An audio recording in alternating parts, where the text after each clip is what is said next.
Joseph Smith said that these records were engraven on plates which had the appearance of gold. Each plate was 6 inches wide, 8 inches long, and not quite so thick as common tin.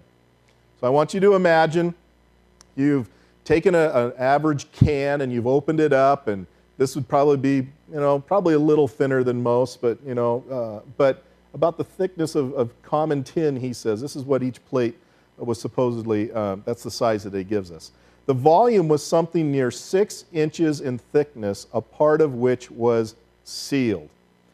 I want you to imagine for a moment, this is a usual rendition of what the gold plates look like. Now on Saturdays, I volunteer at the Utah Lighthouse Bookstore down on West Temple, across from Franklin Covey Field.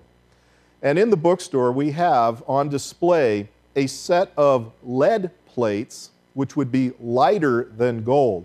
But they are the same size that Joseph Smith gives in this account in the documentary History of the Church, Volume 4, page 537.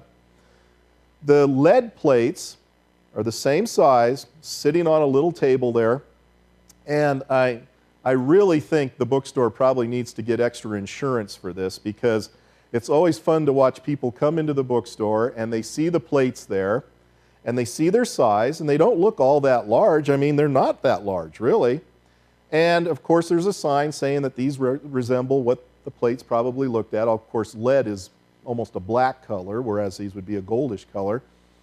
And then watch people go to grab them and lift them up. They don't move. They don't move. The first jerk, I find most people, and I don't mean people being a jerk, I mean jerk meaning jerking with their legs and their arms. Okay, I better make that clear before I'm taken out of context. The first jerk that tries to pick these up. No, when they go to grab them, because they don't look all that heavy, the first impulse is they stop and they don't go anywhere. Then they grab it again, and then they lift up with their legs and their arms, and they get it maybe a couple inches, 3, 4 inches.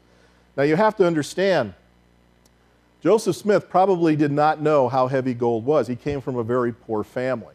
He probably saw a few gold coins in his life, but seeing that much gold, as they claim, was probably very unlikely. He had no idea how heavy this was. So to tell a story like this without really thinking it through is not that far-fetched for me to understand. But the fact is that according to the story by Joseph Smith, he supposedly took these plates out of the ground. And has anybody ever seen The Work and the Glory, Volume 1 in the film?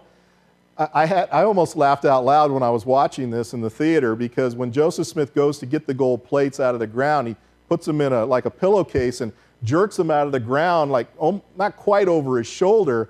And I thought, first of all, no pillowcase could have held that weight, and second, Joseph Smith would have never done it that way. If they were real plates, according to what he just said, it's impossible. To put this in perspective, here's what I want you to do.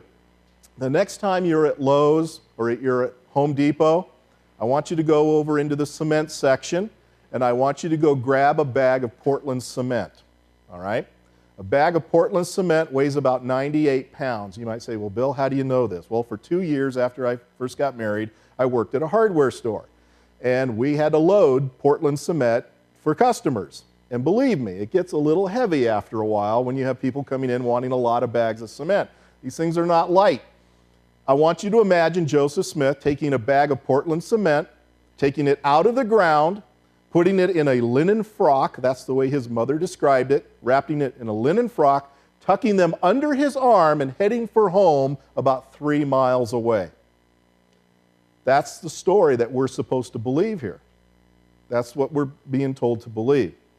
Well, anyway, it just didn't happen. But even though his mother says that while he was heading for home, there were a group of men who tried to steal the gold plates from him, and she talks about how Joseph Smith fought off these attackers, and then with the plates under his arm, ran at the top of his speed, jumping over logs and whatever else you might have, until he finally got home in a state of exhaustion.